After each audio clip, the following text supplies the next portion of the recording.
Hello, good morning, good afternoon, good evening, depending on what time of day you're watching this. How are you doing? Good? It's good. I'm glad you're good. Assuming you said good. If you said not good, then I hope you find some other method to help cheer yourself up and be a bit happier. But regardless, there's nothing we can do about that now. What I can tell you, especially if you're not doing good, this isn't going to cheer you up at all, is give you a hot take.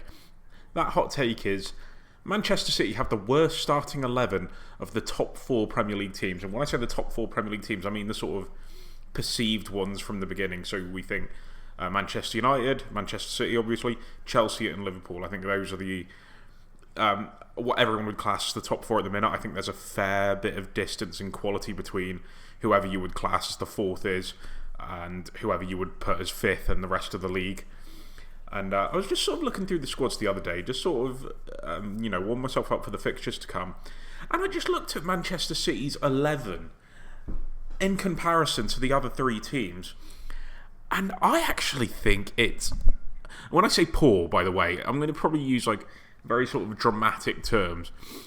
It's only dramatic in terms of the comparison that it's... in terms of the company it's in, rather. So if I'm saying it's poor, it's not poor by the league standards, it's poor maybe by that top four standard. I think the 11 is maybe the poorest. I think Edison, is a... Edison's a hard one to judge because I think his distribution is quality. He's got the decision-making of a hyperactive ADHD kid who's forgot to take his medication for the week. And he'll come rushing out at a moment's notice, regardless of whether it's actually appropriate for him to do so. And he's cost so many City goals. I think defensively, Ruben Diaz is fantastic. Ruben Diaz, if we were to do a combined 11 of these four teams, would be in at centre-back. I think John Stones is good. I think he's shown... How do you phrase it? I think we've seen the best out of John Stones when he's had Ruben Diaz alongside of him. I think that's when we've seen the quality of John Stones. I think you take Ruben Diaz away from him, then John Stones goes back to being, what he has been throughout most of his City career. And that's just a testament to how good Ruben Diaz is. John Stones is a good centre-back, and he's shown with the right partner how quality a centre-back he can be. So that isn't to knock him. Some players are just number two centre-backs.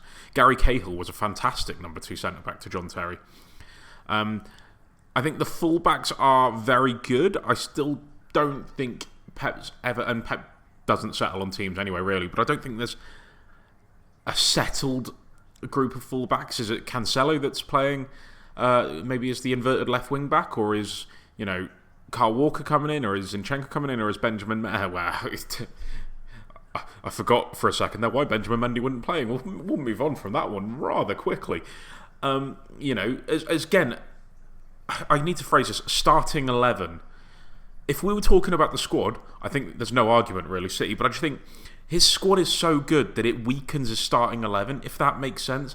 Because when you've got so many options, there is no clear defined 11. So then when you're putting players into that definite starting 11, you think, yeah, but he gets dropped every now and then, whereas every other City player does. So that's what does it for me. Midfield, I think Fernandinho is clearly on the decline, as you would expect from a 36, 37-year-old, but has been a fantastic holding midfielder for the Premier League. Rodri had improved last season. I still don't view him as that top level of holding midfielder. I think Gundogan's a little overrated. I'm going to nail that one. That's probably a hot take in itself, but I think Gundogan's overrated. De Bruyne has been quality, but I don't think we've seen the best out of him over the last year. I think he's had his injury problems, and then he was moved into a false nine, and he was kind of shopped around positionally quite a bit last season. I don't think we saw the best De Bruyne last season. He was making it into a lot of Team of the Years, which I did not understand, because didn't think De Bruyne had that level of year. Bernardo Silva, I think, has had a poor bit of form over the last year or so. And then the front three, and I think for me, this is where I really get a bit underwhelmed with this City team. I think the front three is poor. If I was to say my front three, which I think is Sterling on the left, Foden on the left, but you can interchange that for Sterling. I don't think there's too much difference in quality. It's probably going to be Ferran Torres up front, who Pep seems to be, trying to mould into a striker. And Riyad Mahrez on the right. I know Gabriel Jesus has started so far this season and looked pretty good, but I would say as the season goes on, Riyad Mahrez comes in and we see him more consistently in that position. Just my opinion. People may disagree. And that's a good front three. But when you think title winning, that's kind of underwhelming. And I think that could be City's downfall. And especially you look at the other front threes within that top four. Manchester United's got an embarrassment of riches in that attack line. Ronaldo's just come into the team, one of the best players of all time. Then you've got Marcus Rashford on the left. They've got Jadon Sancho on the right, who they signed for big money. Bruno Fernandes as well is quality. Paul Pogba, we've seen play on the left, is sometimes fantastic.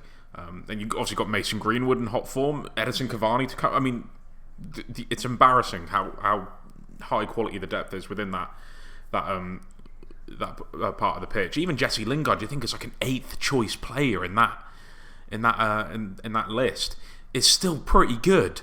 And then you think Liverpool, the front three of Firmino, Salah and Mane. Jota's coming in. We've seen him a bit more than we have Firmino this season. I think is still high quality. If they can get back to the level they were at a couple of years ago, and I say they, excluding Salah, because I think Salah was consistently at the level we expect Salah to be at. Then Mane, if we can get back to that level, if Firmino can get back to the level, or if Jota can replace him, I think that's quality. I think Lukaku, Mason Mount and Kai Havertz for Chelsea is fantastic. I think that could be the key of Chelsea winning the league this season, that front three. Lukaku's obviously taken the headlines because of his big money move and how he was the missing piece of Chelsea's front three, but I think Mount and Havertz will benefit off of that, and I think we'll see a much better Kai Havertz this time around. I think Mason Mount is improving consistently as the months go on. And then you come back to City and you think Jack Grealish is obviously very good. I don't view him as this £100 million player. I always thought, even throughout the summer, I thought Jack Grealish is a very good player. I think that's a little bit overhyped by English press. Raheem Sterling, who has been criticised heavily over the last year, maybe except for his England performances. Ferran Torres, we still really got to see him develop into this role that Pep Guardiola is playing him in. Riyad Mahrez, I think, has proven to be a very quality player. Again, one of those players on the Pep Guardiola, though, that he's happy to drop if the occasion needs it. Gabriel Jesus, we've not seen, again, I don't think I'm really seeing a better player here than the one that was signed in January a few years ago. I think he's just maintained that level. I don't think he's improved. And, Bernardo Silva's played out there. Again, I think we've seen a decline in Bernardo Silva. I thought the year that De Bruyne got injured, and it might have been David Silva's last year, or second to last year, I think Bernardo Silva, I think he even got into the PFA Team of the Year. I thought he was top quality. Ever since that year, though, I think he's really underwhelmed off the back of that. I don't know, it doesn't strike fear into me. I look at Chelsea's team and I think that's terrifying. That's such a big, powerful team. They're going to work their socks off, and they're going to be so defensively disciplined. Like that's worrying. You even look at United's team with the firepower. You think that's terrifying.